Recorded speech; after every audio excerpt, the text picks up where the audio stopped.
مرشد کو غور سے دیکھتے رہیے اور ان کی نقل کرتے جائیے تو منزل کو پہنچ جائیں گے. ایٹ لیسٹ اس مقام کو جا پہنچیں گے جہاں آپ کے مرشد تھے، اگر آپ نے غلطیاں نہ کی راستے میں.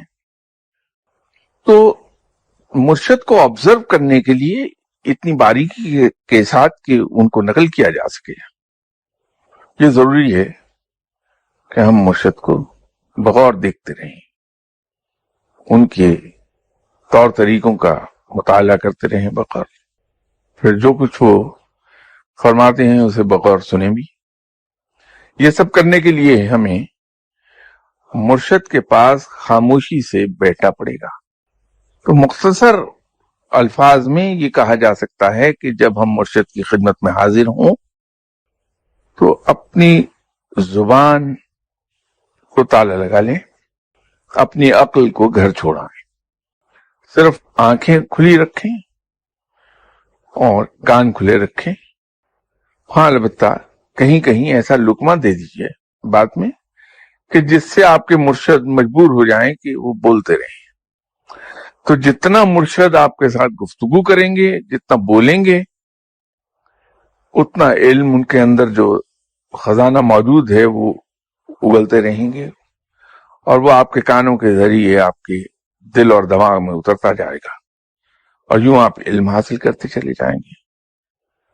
جتنا آپ مرشد کی محفل میں بیٹھ کے بولیں گے اتنا مرشد خاموش رہے گا اور علم آپ تک نہیں پہنچ پائے گا.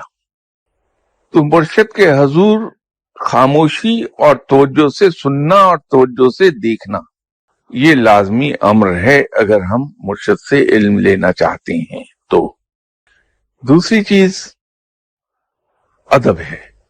اگر ہم خود اپنے آپ کو دیکھیں، ہمارے گھر پر آنے والے یا ہم جہاں مہمان گئے ہیں وہاں پر ہمیں ملنے والے بچے یا صاحبان جو مؤدب ہیں، ہماری عزت کرتے ہیں اور ویل مینرڈ ہیں، ویل ایٹیکیٹڈ ہیں، ہمیں وہی آدمی پسند آتا ہے. زیادہ جو بولے یا اوچھی حرکتیں کرے ہم اسے پسند نہیں کرتے. مرشد بھی انسان ہے. تو جب آپ مرشد کی خدمت میں حاضر ہوں تو وہاں ادب اور آداب دونوں چیزوں کا خیال رکھیے.